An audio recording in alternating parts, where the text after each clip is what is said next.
メシ旅 Season 4.今回のメシ旅はガチでまた食べたい Meshtabi総集編 No.6 です。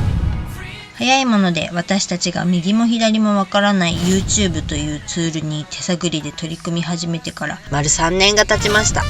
皆さんのご視聴と励まし、応援の言葉、美味しいタレコミに支えられて楽しく続けてくることができました。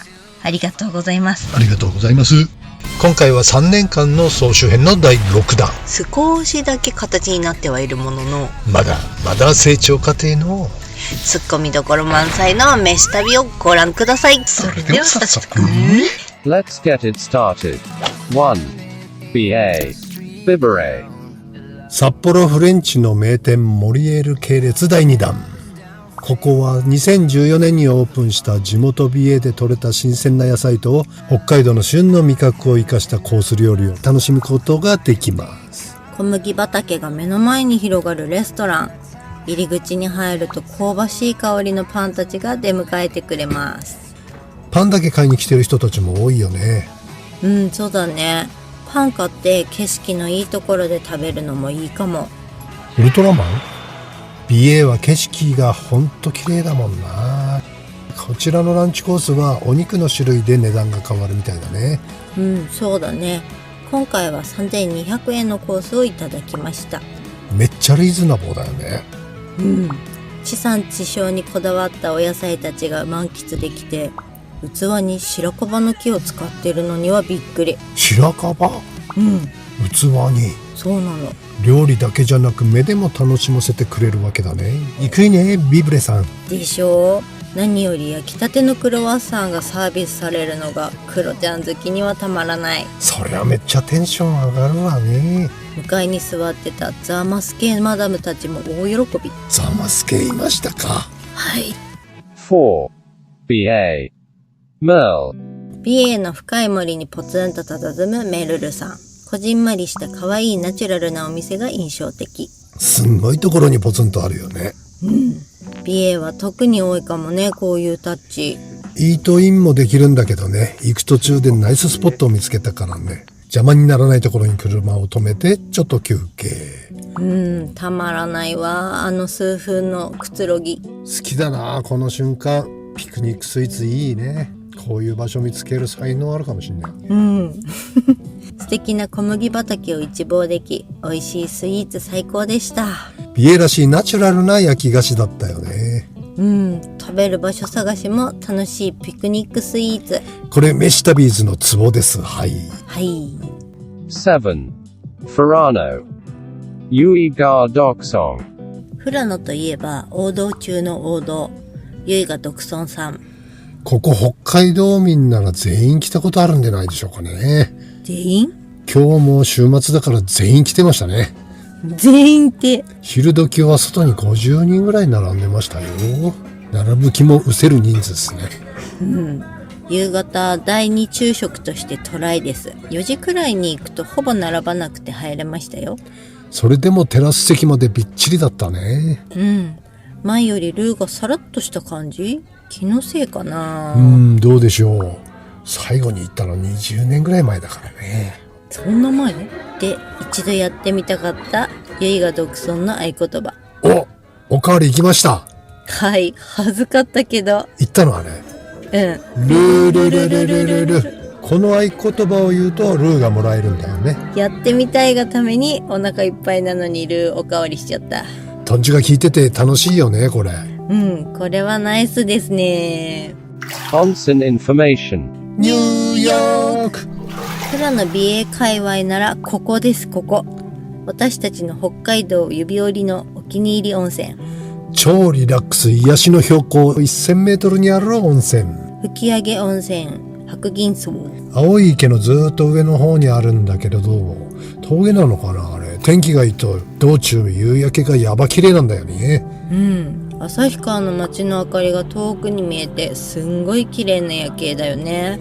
露天風呂が深い森に囲まれててマイナスイオン半端ないっすよ。サウナはセルフロウリュ OK& キンキンの水風呂が最高なの。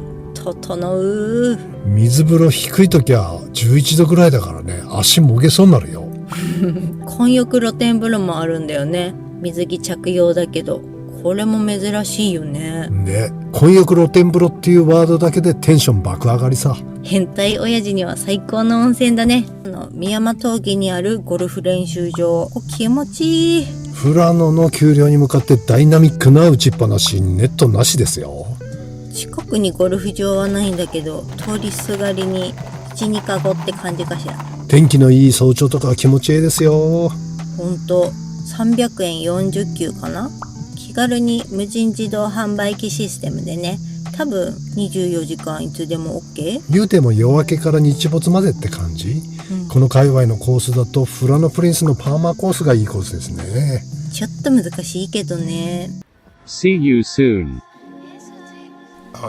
湘南はサーフィンするのには向かないんですよ。もう練習できない。人でただその台風うねりが入った時だけはすくんだよね。危ないです。10分の1ぐらいに人が減る。もうおじさん初心者だけどそういう時しか練習できないから、果敢に挑むわけですよ。その台風うねりが入ってるだろうっていうのは大体予想がつくんで、横浜から高速に乗って行くわけですよね。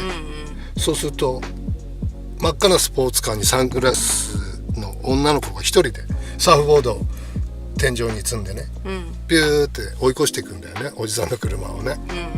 いやいや台風うねりだぞとお姉さん大丈夫ですかと、辻堂っていうところで俺はいつもサーフィンしてたんだけど、じゃあたまたまその子もちょうど辻堂に同じ駐車場に来てて、さっきの赤いスポーツカーの子だと、小脇にねショートボードを抱えて、ショートボードビーチまでとって言ってたらもう、あれですよ、海の中にはほとんど人がいないですよ、ビーチに膝抱えてこうギャラリー的な見てる人たちが大勢いるっていう状況の中を、お1234お1234って準備運動したと思ったらひょひょひょひょひょひょって出てって、もうねおじさんはその後2時間ぐらいかかってやっと1回沖に出たけど危ないよ。高所恐怖症じゃないですか。もう台風の時のうねりなんてこうテイクオフしようと思ってこう漕いでもすごい高さなんですよ。でテイクオフが遅いからもう垂直ですよ。もう何もできません。何もできないで夕方まで沖でひたすら波を逃げまくっていよいよ帰らなきゃやばいっつったらもうドッパーンって波にも飲まれて、死ぬ思いで帰ってくるっていう、海底にこすりつけられる感じで、もう犬にくわえられてブルブルブルってやられたぬいぐるみの状態ですよ。もうすげえなそれ。5. Naitai Terrace. 北海道広しといえどもこんなダイナミックな景色はなかなかありませんね。素晴らしい光景が見れるとです。残念ながら曇り模様でしたが、晴れていると眺めも道中のパノラマも最高なのであります。ハンバーガーは普通に美味しいですよね。下手なご当地バーガーより美味しいバーガーだね。フレッシュでバンズの焼け具合からちゃんとしてます。はい、ハンバーガーでーすって感じではありません。シェフが魂を込めて作ったハンバーガーって感じがします。お腹が空いてたら食べるのもよし、でもメインはパノラマビューですね。ここはこの界隈に来たら寄るべきスポットね。6. Tepang Yaki Tobachi. 廃校になった小学校を有効利用レストラン。楽しいですねこれ。思い出の校舎にご飯食べに来るってなんかいいね。こちらはハンバーグが人気のレストラン。ご飯やパンは別にオーダーってことになるんだけど100円なの。めっちゃ安いじゃんか。逆にノン炭水化物には嬉しい価格設定なのかもね。そっか、そう言われてみればそうね。ハンバーグは鉄板熱々で登場。ふっくら純ジュワ系の美味しいやつです。結構ね煙がすんごいんですよ。全身ハンバーグ臭になるのは覚悟してください。ジンギスカン食べた時みたいになってたね。はい、ファミリーやゴルフおじさままで大人気のとばちさん。なんとパンは道の駅上士幌に入ってるバッポ大好きトカトカさんのだったよ。おお、そりゃいいですね。でもハンバーグはご飯派なんだよね。7. Michi no Eki Kamishihoro. 旅系 YouTuber にとって最高の道の駅ね。広大な敷地に近代的施設、インテナントはレストラン、ベーカリーやデザート屋さん、お土産やアウトドアグッズなんかも売られてます。キャンピングカー専用駐車場やドッグラン、フリー Wi-Fi、カフェテリアのカウンターにはなんとフリーコンセントまで装備されてるんですね。ねえ、カウンターで編集してる人いたよね。多分 YouTuber？ これは至れり尽くせりパクセリの道の駅ですね。パンが美味しいのよね。去年から一目置いてた攻めてくれるパン屋さん。はい、カトカトのパンいいですね。カトパン、カレーパンは史上最強ですね。プチパンケーキみたいなスイーツも美味しいよ。併設レストランでは8時から朝食もサーブされます。いつも話してるのよね。車中泊タワーめっちゃ増えてて、道の駅は夜から朝にかけて大混雑なのに、ほとんどの道の駅は昼間しか営業してないからね。そう、朝食は画期的だよね。あと寝酒バーガーあったら最高なのにね。ああ、それ楽しそう。10. Kurumi no Ram. 帯広のパン屋さんすんごいです。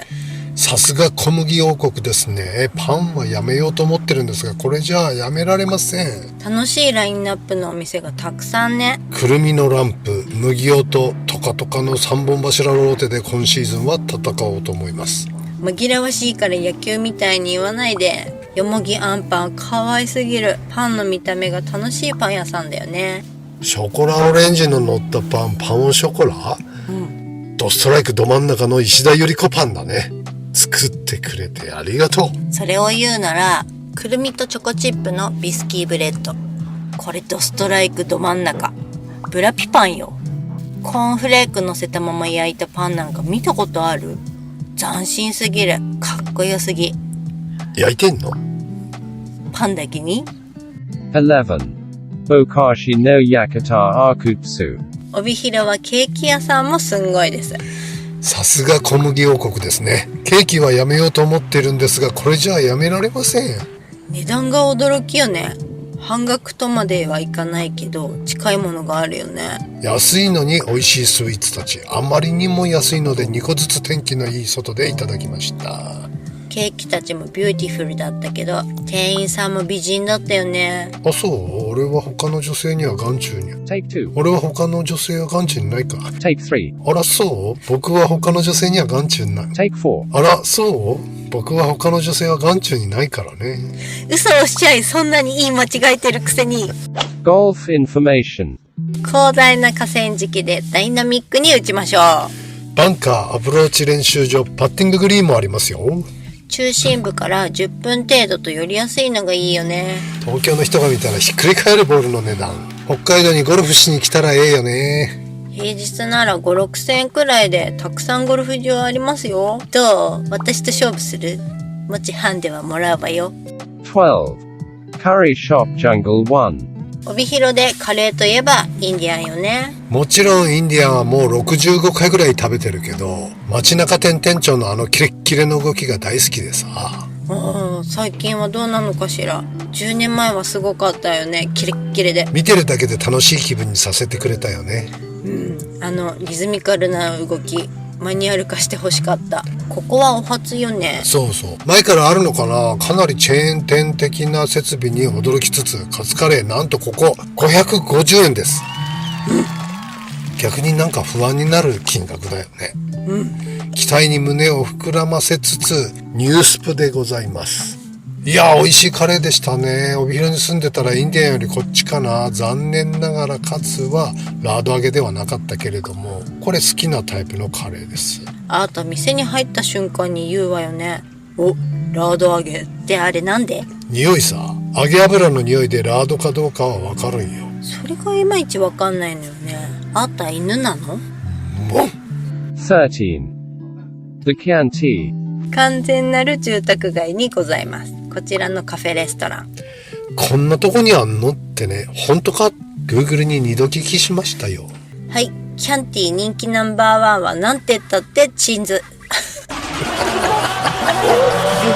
チンズハンバーグでったどこから来たんだおめえ。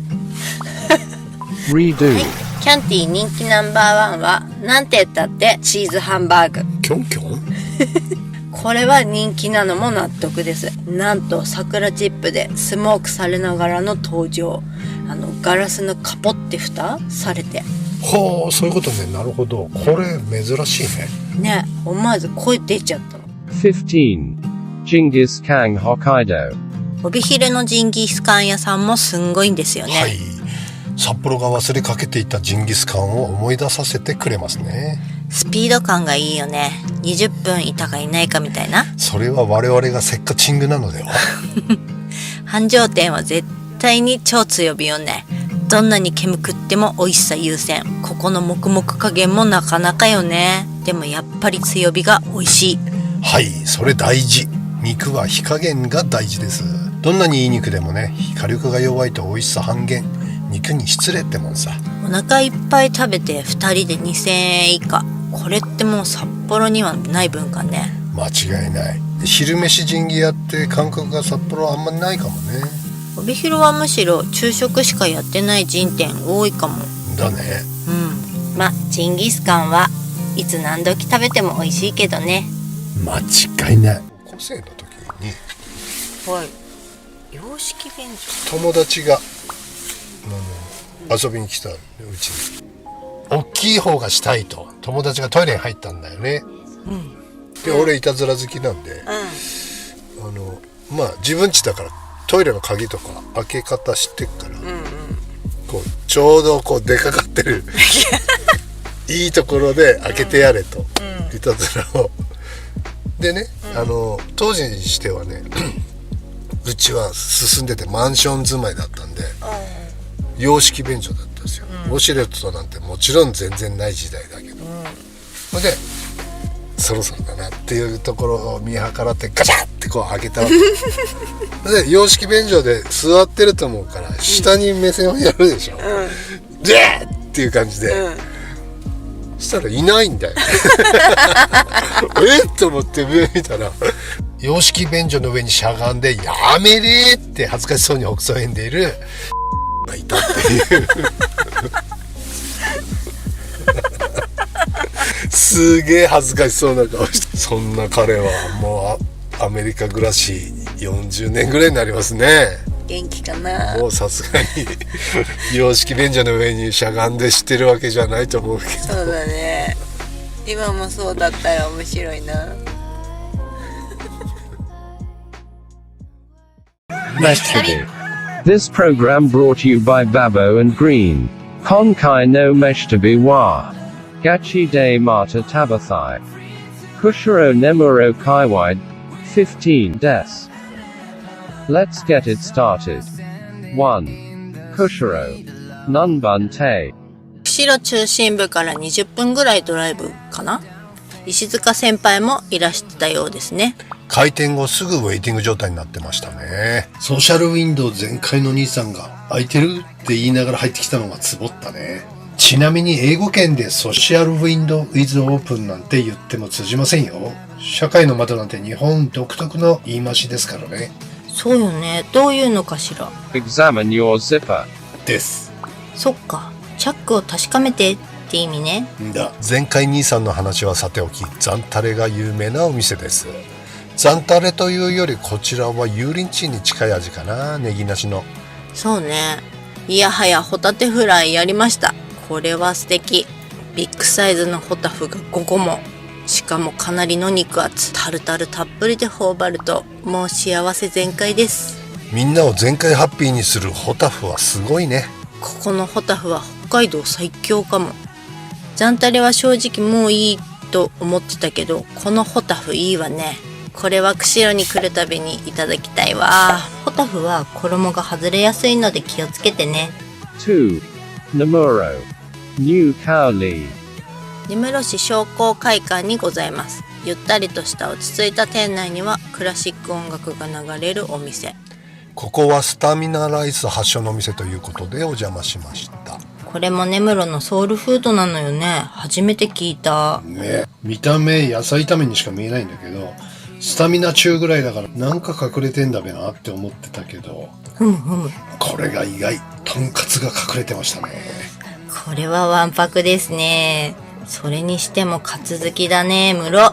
本当だね。でもこれなかなかいける。ヘルシーな八宝菜にとんかつを入れてシンプルにハイカロリー化したものにカイダオ的な。タイ語がなんで入ってくんのそこに。なんか目玉焼きのっけんのタイ気分。これ中華チックで美味しいね。でもエスカもこれもハイカロリー。根室やばいっす。根室3日目、すでに2人で5キロ増量キャンペーン中。キヤ3. Akashi. Abuli Ya. ー。8月初旬で最高気温16度って、ここは日本なのかしら。だからってサンダルに靴下履くのはおよし。無理。コンキリエにこんな立派な焼き物屋さんがあったなんてね。前に来た時は全く気づかなかったね、ここ。2階にタイプの違う3つのレストラン、それぞれ違うジャンルで牡蠣を堪能できるレストラン。まずレジでトレーをもらい、牡蠣や魚介類、肉系もあるのでいろいろ選んでお会計。我々はお腹いっぱいなので牡蠣と粒だけ。お店の人もキョトン顔だったね。はい。次が控えておりましたんでね。ブランド牡蠣はレジにて別注文システムだったね。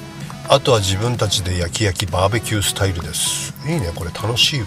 たけしの牡蠣は身がびっちり詰まってて美味しいよね。ミルキー感がすごいよね。うまいわやっぱ。 7. Kushiro. Washo Ichiba. 釧路に来たら勝手丼を全員食べるのでは。食べたいのどんどん乗せていくと意外にとんでもない金額になっちゃうんだよね、これ。ね、そこでやってみた地場産50円シリーズ多様勝手丼。これいいじゃんか。油カレー、タラ、ニシン、炙りサーモンも50円でしょ。ね、ご飯小160円を酢飯にしてもらってプラス40円、合計805円の海鮮丼よ。どうこれ。いいね。北海道はこういうのでいいんじゃない？ボタンエビとかウニとかカニは食べたい人は乗せてね。んだ。勝手丼は市場内で今は3店舗しかやってないのが現状なんだって。ねえ、ちょっと寂しくなっちゃったかな。佐藤商店の奥さんは相変わらず美しいけどね。ねえ、あの人綺麗。背が高くってさ、ところで見たことない謎の機械。何これ博士。高そう。ああ、スチコンね。スチコン？スチームコンベクションオーブンさ。オーブンにスチーム機能を加えた画期的な厨房機器なんだ。へえ。カニは今時スチームコンベクションなんだね。カニを茹でるのと洋式便所でタッチションするのは平成で終わりましたね。何それ。昨日寄ったセブンイレブンのトイレにも書いてあったぜ。壁に貼ってあるのを見て確かにって言いながらおじさんも座りションさ。8. Kushiro. Sanmanmar Wu Omasap. 事件です、事件です。コロナ禍でイートインが2年間できなかったので初のイートイン。あったかいサンマンマを一口頬張るとどうですか、感想は。ご飯は表面カリッと焼きおにぎり風。サンマも香ばしくて美味しいんだけど正直言うとグリーンは冷めたやつの方が好きだなと思いまして。はい、これは事件です。コロナ禍でその冷めたやつしか3年間食べてなかったんですよね。それでこれが大好きになったんですけど、初めてあったかいのを食べた結果、そんなに好きじゃないってことが分かりましたこれは事件ですね。冷めた方が美味しいの。おにぎりと一緒だね。あとあれだ、冷めたすき焼き。あの一晩置いたやつ。あれうまいよね。9. Namuro. Dorian. はい、3年ぶりでしょうか。やっと来れました。我々にとって根室が目的地ではございません。ドリアンが目的地なのであります。エスカロップと感動の再会はいかがでしたか？これです、これ。夢にまで見たエスカロップ。このソースは思い出の味なんですよね。この味のデミのお店ってなかなかないじゃない？そうね、私はここで初めて食べたわ。これマッシュルームソースっていうのかな。ずーっと探してたこの味にここで出会えたから嬉しくってさ。何の思い出？うちはね、共稼ぎで鍵っ子だったんよ、子供の頃。で、兄貴と2人で晩飯外食っていうのもしょっちゅうでさ。へー。近所のレストランでいつもご飯食べさせてもらってたのさ。へー、それがあなたのクレイジーな外食具合の始まりってわけ？まあそうかもしんないけど、その近所のレストランのマスターのデミが大好きでね。それが偶然このドリアンのデミにそっくりだったのさ。それが懐かしくってってことはその近所のレストランはもうなくなっちゃったの？そうなんだ。今マスターは全然違うレストランをやってるんだよね。スーカレー屋だからデミソースはメニューにないからね。スーカレー屋さん？札幌で？そう、それがマジックスパイスなのさ。で、千田光雄？似てるだけだっつうの。11. Bekai. Pork chop no Mr. Ramen. これは5年越しで狙ってたお店ですね。ここもそう簡単には来られないもんね。別海町。インパクト勝負のポークチャップで有名。お味の方は？別海まで行って食べる価値があるのかないのか、白黒はっきりさせたかったんだよね。んだ、これ 700g は漫画レベルですね。800万ぐらいあるね、札束で言ったら。小食の我らメシタビーズには量的にも金額的にも管轄外。どのテーブルからも何これ無理無理とか歓声上がってたもんね。我々はハーフに当たる 400g を実食してみました。で、どうだった？ 450万はあると思います。味。一見硬そうと思いきや柔らかくって美味しい。ソースは見たまんま濃いけど予想を超えた柔らかさ、脂身が美味しい。太るものって美味しいよね。罪だわ。気がつけばペロリ。ね。それにしてもでっかい。マジ漫画みたい。笑うしかない。最初ノーマルで食べて後半醤油と胡椒で味変するといいよね。そうね。味濃ゆいからね。で、どう？遠くまで来た甲斐あった？蝶のように舞い蜂のように刺すですね。あれ？タカさん言ってたそれ。何それ？ありです、あり。Golf information. 根室に来たら日本最東端のリンクスでプレーはいかが？太平洋からの爽やかな風が吹き抜け、樹木がほとんどない海岸線にほど近い丘のリンクスコース。気分はスコットランドです。海辺のリンクスが全英オープンを彷彿とさせますね。死ぬまでにやっておきたい100のことに、日本最北端、稚内ノースバレーと最東端、根室ゴルフクラブでのプレーを加えてみてはいかが？いやいや、全員がゴルファーだと思わないで。13. Namuro. Hamatalo. 根室のお焼き屋さん。一見どこにでもありそうなお焼き屋さんなんだけど、ね、黒糖がほわっと香って独特なんだよね。そんなに特別なものではないけれど、おやつにいいわね。あのチーズクリームってのがまたここにしかないスペシャルお焼きだよね。ああ、あれ美味しい。甘チーズってのが斬新。あとホームラン焼きも寄っておきたいね。見た目が可愛いの。まあ味はホームランってほどではないんだけれども。最東端のサップ岬到達の証として、ホームラン焼き片手に日本最東端投稿はいかが？ 14. Kushiro. Dream. はい、スパカツやピカタが人気の洋食屋さん。すごかったわね。開店からのラッシュ。地元で人気なんだね。そうだよね。よそ者はおじさんぐらいだったんじゃないかな。皆さん常連っぽい感じ。座る前にピカタねとかスパカツとかってみたいな。電話でもひっきりなし注文が入ってたよ。出前？かと思ったんだけど、取りに来るみたい。そうなんだ。信頼できるお店ですね。大将の味好きです。やっぱ家族連れでお子さんも来るから、カレーはどうしても甘めになっちゃうんだけど、美味しいカレーです。はあ、やっぱカレーいっちゃった。そうだよ。まずはカツカレー。これ基本です。やっぱ洋食屋さんですね。嬉しいラード揚げのカツです。あら、よかったわね。カリー県のカツと同じ味がしたね。なあ、それ美味しいやつ。このお店は釧路住んでたら一番来ちゃうタイプの店だね。ああ、それが一番大事なタイプ。15. Kushiro. Shakebang Ya.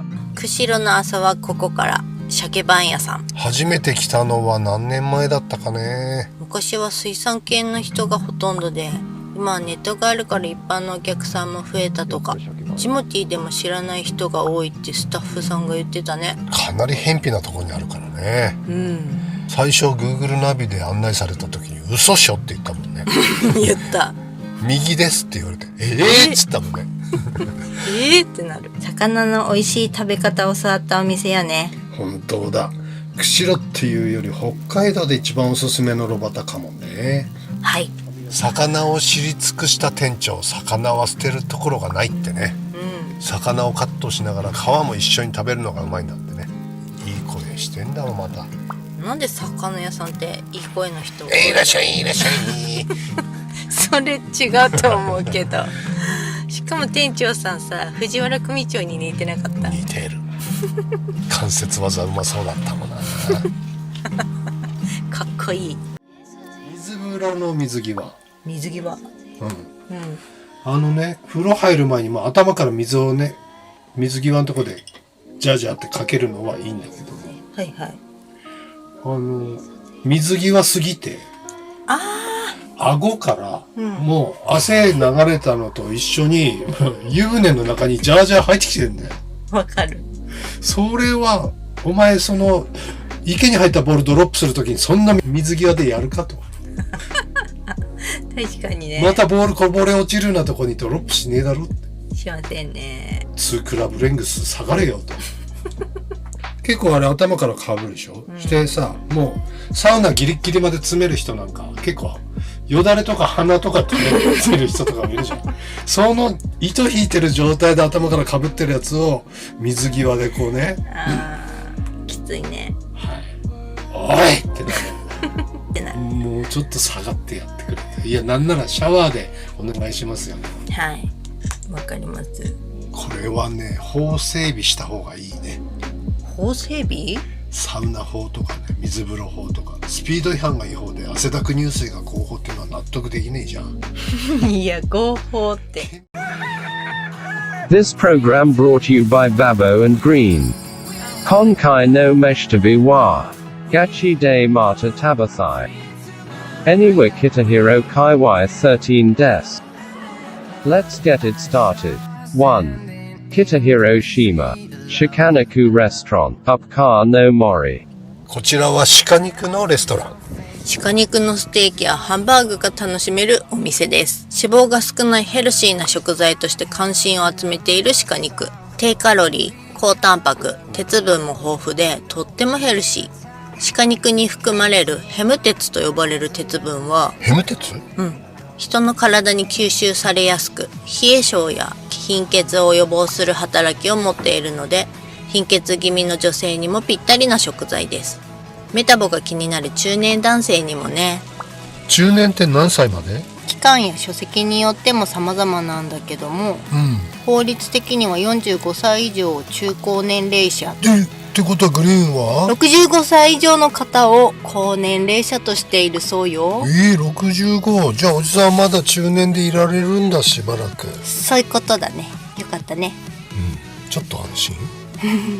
これご主人はハンターなのかな。散弾銃の薬莢がお持ち帰り自由という斬新すぎるサービスだね。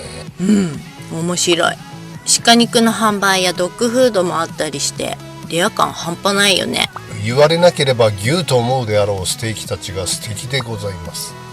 ハンバーグの粗挽きな感じもええどすね。若干鹿肉に抵抗あったけど臭みもないし。今回はランプ、ロースの赤身、ももともっさり系のラインナップだったので、サーロイン派のおじさんはやや不完全燃焼だったね。次回はカルビー系にチャレンジしてみたいね。私骨付き鹿チョップ食べたい。あれうまそうだったね。昭和25年創業、長沼の老舗お菓子屋さん。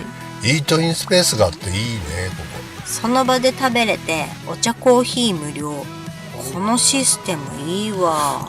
これいいよね。シュークリーム大好きおじさん、このかりんとうシュー目当てに伺ったのですが、かりんとうまんじゅうの虜になりました。これ美味しいね。かりんとうまんじゅうって聞こえは全然美味しい感じしなかったよね。ほんと美味しい。斬新。ここにしかないこのおまんじゅうって感じ。はい、速攻お土産に購入しました。長沼といえばかりんとうまんじゅう。4. Mitsui Outlet Park Sapporo Kitahiro Shima. Buta Dong Buta Haga. 久しぶりの豚ハゲさん。帯広まで行けないときは北広のアウトレットがあるじゃないってね。なんせおじさんは豚ハゲもハゲ天もかきハゲも大好きだからね。ほんと好きやね。私もだけど。しかも肉の枚数3枚4枚6枚と選べるのがありがたい。そう、満腹でも食べれます。満腹の時は食べる必要はありません。いやありがたいよね。帯広行かなくてもこれが食べれるのは。ここもうまいけどやっぱり豚ハゲは帯広駅店が一番だね。私はハゲ天派かな。ところでハゲ天って銀座にも伊達にもあるんだけど、それぞれの因果関係は不明。初代がハゲだったっていうのは間違いないみたい。6. Uni. Tokyo Holmong. ユニの大人気ホルモン。地元の方々はホルモンだけ買いに来てるんだね。ひっきりなしに。ところでなんで東京ホルモンなの？ね、調べたら、今から60年以上前に東京出身の店主がここユニ町でバグ店を営んでいたそうなの。おー、ふむふむ。東京出身だからユニの人たちから東京さんという愛称で呼ばれていたんだそう。なるほど。時代の流れかバグ店を辞めてなぜか東京食堂という食堂を開業すると、それからどうしたの？ホルモンが美味しいと話題になったそうなんです。なるほど。人気のホルモンに特化して東京ホルモンになったってわけね。んだ。やっぱこの端っこがもんじゃチックに焦げてくるのが美味しいよね。間違いないっす。塩ホルモンもいいけど、これ系の味噌ホルモンが好きですね。ところでホルモンは関西弁のホールモンから来てるっていう説は嘘のようですね。あら。放られていた。標準語で言うと捨てられていた。北海道弁だと投げられてた。そういう時代は存在しなかったようなんです。やっぱりなんかネタっぽいもんね。7. Eniwa. Sumiyaki Buta Dong Kulkai. 北広島界隈豚丼の名店結構ありますよね。このお店は随分とテレビで紹介されてる有名店ね。テレビ効果もあり、札幌近郊では最もメジャーな豚丼屋さんじゃないでしょうか。帯広豚丼もほぼ全店やっつけてます我々飯旅ーズで、どうだいお味の方。帯広でもトップクラスに入るであろう豚丼であることは間違いないけど、ナンバーワンにはなれないかな。そうだね。コシが強い田舎そばが美味しい。浦臼産のボタンそばを自家製粉してるんだって。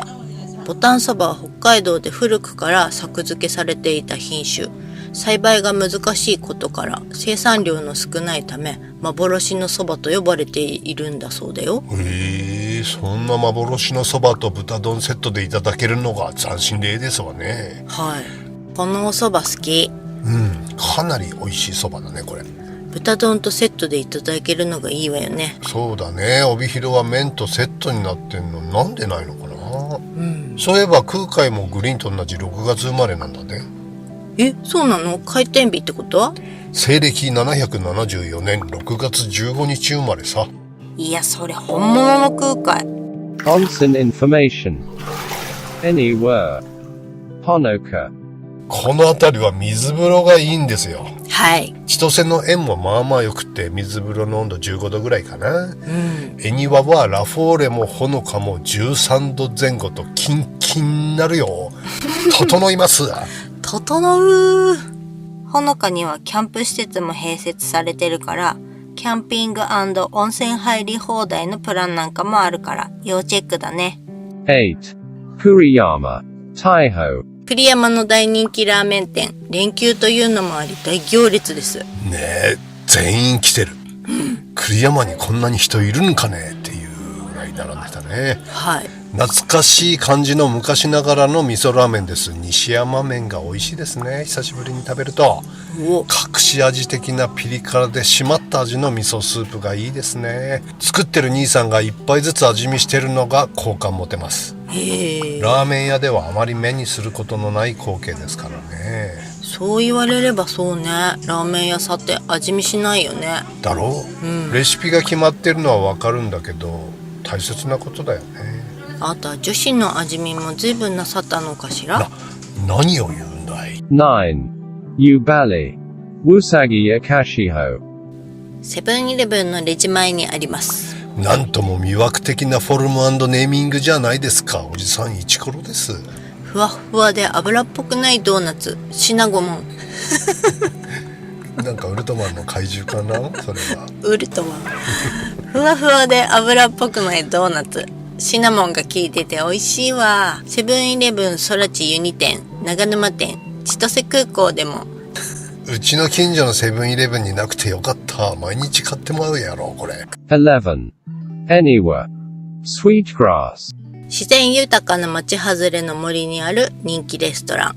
ガーデンにはお花がいっぱい、ログ調の可愛いお店。時間がゆっくり流れる感じ、癒される。ペットも店内に連れて入れるのがいいよね。ジャズが流れる店内にはカレーの匂いが立ち込め、食欲を掘り起こされます。カレーの誘惑に負けそうになったけれども、ゴルゴンカルボナーラが人気のようなので、今回はカルボりました。で、いかがでしたか？超アルデンテで美味しいカルボナーラでしたね。ゴルゴン苦手系の方でもギリいけるゴルゴンカルボかと思います。足の指つらせて痛いけど気持ちいいみたいな、痛気持ちいいみたいな。ゴルゴン超えい臭いけど草うまいみたいな。私はやっぱりナポリタン。これマジ全力全開ナポリタン。んだ、トマトペースのイタリアンっぽいとかじゃなく、完全無欠のジャパニーズナポリタンだね。そう、すっごい懐かしい味。ケチャップ好きにはたまらない。ソイショコラも気になったけど。次回はカレーとソイショコラをやっつけに来ようぜ。Golf information. Zui and Country Club. 随園カントリーはプレイしなくても練習場が開放されてて、レンジ15球100円、アプローチもバンカーも練習できていいよね。次回は練習とカレーとソイショコラね。アプローチ勝負負けた方の払いね。オッケー、負けないわよ。13. Eniwa. Soba Dokoro Juan. 恵庭郊外にある小さなお蕎麦屋さん。ここはなんと1日限定10食のお店なんです。そうなの。必ず事前に電話で確認しないとお邪魔するのは難しいわね。特に週末は。10食じゃあっちゅう間に完売しちゃうもんな。店主さんが初めていらした方には、うちはそば粉だけで売っているのでせいろをおすすめしていますって丁寧に説明してくれるのよ。起き上がるまで窓から見えるそば畑を眺めて待ちました。そば畑を見ながらそばを食すってなんとも贅沢だね。10割そばとは思えないほど細くてキュッと締まった喉越し。いいお蕎麦。つけ汁もしょっぱすぎなくて私の中でナンバーワンに。おー、ついに出ましたナンバーワン。出会えちゃいました。2日待った甲斐があったね。はい、本当蕎麦のために2泊延泊ってなかなかよね。でも本当に待ってよかった。店の前にもみじ並木があったじゃん、あれ秋には綺麗に紅葉するんだろうから、その頃また来ようぜ。ナンバーワンそば、おじさんも食べてみたいからね。うわ、賛成。絶対素敵ね。紅葉もそばも。Jakaino Meshitabi wa. Gachi de Mata Tabathai. Teshikaga do to Kaiwai the best des. Otanoshimini. See you soon. 20歳の時に金髪にしたんですよね、バンドやってて。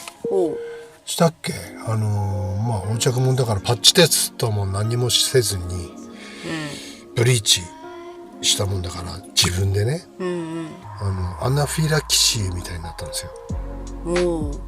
もうものすごい腫れ上がってですね、顔が。顔も？立体的な地図がこう全身に描かれてるような。ボッコボコ。そう。そして熱が出て悪寒が来て、もう痒くて大変な状況だったんですよ。はい。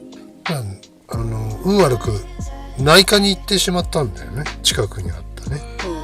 そしたっけ、入院させられて、肝臓の数値が異常だからこれは危ないと、入院ですって言われてさ。で薬飲んだりね、注射打たれたりはするんだけど、全然良くならない。内科で1週間経っても何にも良くなんねえから、さすがに頭にきて、ちょっと看護婦さんの目を盗んで脱獄してね病院を抜け出して学校も病院もよく抜け出しますね、皮膚科に行ったんですよ、ひょっとしてこれ皮膚の病気なんじゃないかと思ってね、そしたら皮膚科の先生が俺の顔見るなり、あーっつってひどいねっつって、って言いながら注射1本肩1本って打ってでしたっけすぐ治って、それから医者の言うことを鵜呑みにしなくなったんだよね。ちょっと特殊ね、それもね。だから今回のちくわ騒動もある意味納得だよね。医者もいろいろいるんだよ。もう一個あった面白いの。本当にね、ドリフの世界ですよ。もしもこんな医者があったら。やだ。熱出たんだよね、で仕事休み気がなかったからちょっと辛いから注射1本打ってもらおうと思って行ったんですよ、近所の病院に。そしたらかなりベテランの80だいぶ過ぎてますよねみたいなじいちゃん出てきて、じいちゃんもうね半分ダメなんですよ体。あ、お医者さんが、こんな敬遠しながら出てきて「ああじゃあ注射1本打ちましょうね」みたいな感じでいや片手でこのじいちゃんどうやって注射打つのかなと思ったらばあちゃん出てきて嘘でしょ。ほんとばあちゃんがこう針をこう押さえて添えて、そこをじいさんが来てブスって刺して。怖い。マジでもしもこんな医者があったらの世界でね、たまったもんじゃないよね。そうだね、定年ってないからね、医者はね。あれはやばいっすよ。怖めっちゃ見てみたいそれこんなのあんのか現実に。すごい。ある意味高速道路逆走高齢者問題と同じだね。ああ、そうだ。